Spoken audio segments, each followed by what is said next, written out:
Matt Stepp, Dave Campbell's Texas football back here at the Tyler 707 state qualifying tournament. Here with the head coach of those Terrell Tigers, Coach Marvin Sedberry Jr. Coach, appreciate you taking a few minutes to chat with us before your kids get going today. Hey, appreciate you having me. All right, Coach, first of all, let's get the elephant in the room out of the way.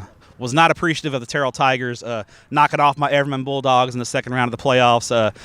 Seriously, though, you guys were a great run last year going to the third round of the playoffs. You beat my Bulldogs in the second round and had a great season. Looking back, I felt like you guys last year were one of those teams that just peaked at the right time and were playing your best football in the right time of the year.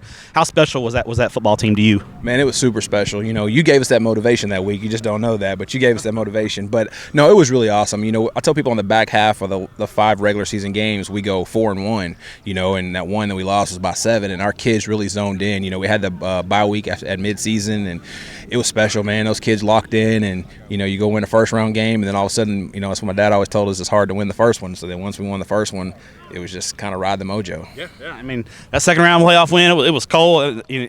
But the cold, I thought, fits you guys. Your offense, the wing T offense is one of those all-weather offenses. And I know you have a little bit of there's a misconception about you as a coach, that you get labeled a wing T guy, and it's a great offense, and it works for your kids.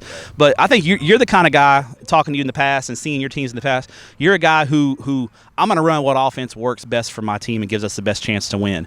Is that accurate? And why does the wing T give your kids the best chance to win right now? It's very accurate. People don't know this. My first 9 years, I guess, as a head coach, we were straight spread, tempo, no huddle, had one of the, best offenses in the DF Dub. I think one of the issues was when really the reason we went to the wing T, back when I was at Naaman, we didn't have a quarterback. And we were averaging 40 points a game, but we weren't beating anybody. So I had an O-line coach that was on staff who was actually my high school O-line coach, and he said, "Hey, what do you think about the wing T?" And I'm like, "We can't run the wing T in 6A football." Well, we went down and talked to, I guess it was South Falls at the time when Coach Eaton and those guys were down there, and they had just played North Shore. I think it was 35-28 or 28-21 or something like that.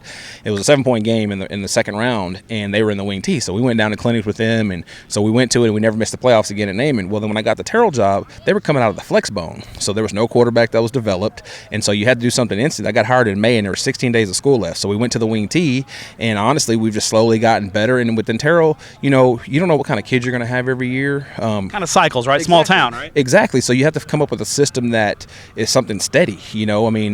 We're starting to get some kids that we can go back to the spread and do some things. But honestly, the wing T was just something that we could base out of, that we could do at every level and be competitive. It's one of those things.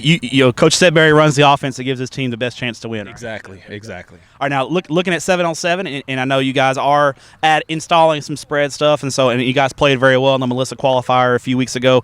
What do you want to see out of your kids today? We know it's not real football. The pads aren't on. The big guys aren't out there, but you can still compete and get better. So what do you want to see from your Terrell Tigers today? Exactly that, compete. My thing is it's a chance for our kids to have a good time playing with each other. In the season, everything's always so serious on whether you win or lose, and all that kind of stuff. And I was like, look, this is 7-on-7. This is, we call it basketball on grass at our place, but it's an opportunity for us to have fun, build the unity within the team and everything, and just go out here and compete. That's it. But there's still some competitive juices to get flowing, right? Once the whistle blows, right? At our place, we hate losing, so we're trying to fix that. And we've been competitive when we're playing in a couple leagues, we're being competitive in, and then our one SQT that we played in, we went 2-1 on the day, and hopefully we'll have success today. All right, now looking ahead to 2023, because of last year, you guys have a little bit more of a target in your back because you guys had a good year last year. The district's not going to be any easier. It's a tough district. A lot of good football played in your district. 2023, what's the personality of Terrell Tigers going to be? What are you guys going to hang your hats on? And then conversely, what are some areas where maybe some positions are still open and you're looking for some young guys to grow up this summer? Well, the big thing is that I hate that we're not going to sneak up on anybody, because last year everybody said we couldn't play. Y'all picked us, second to last last year in the Dave Campbell, I believe. Can't get them all right, Coach. But no, the big thing for us, man, is we've got to build on it. It's crazy how fast expectations have changed because of what we did last year. The thing we've been telling the 2023 team is that you've done nothing yet, so you've got to earn everything that you get, and especially because of what the previous year did. We need some work in the trenches. We have 8 starters back on offense, so we feel really good about it. But defensively, we got to find some guys on the back end. But in the trenches, to play at the level that we play and against the guys we play, we've got to find some guys to really step up. I think skill-wise we'll match up pretty good, but in the trenches is what we're looking for. Never have too much depth up front, right? Never have too much depth, especially at our place. Yeah. All right, final question for you, Coach. Tell us about your first coaching job, not head coaching job. Your first job as an assistant. Out of college. Young, bright-eyed and bushy-tailed assistant coach. What was your first job, and what was your second sport? My first job was actually at Lake Highlands Junior High.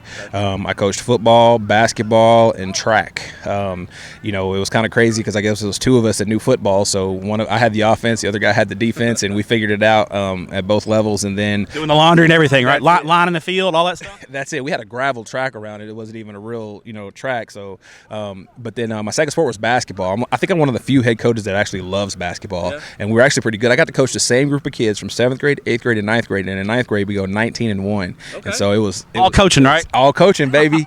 All coaching. Now what was your style of play? Are you an up and down guy? You want to get up and down and press and run and gun a little bit? We had a bunch of football dudes. We're gonna get in your face, play defense and press you, and we foul you hard. Right? That's it. We're gonna make layups and transition buckets. There you go. All right, Coach. Enjoy watching your kiddos compete today. Appreciate as always what you do for student athletes in the state of Texas, and I guess we'll see you at coaching school in July. Yes, sir. Appreciate you.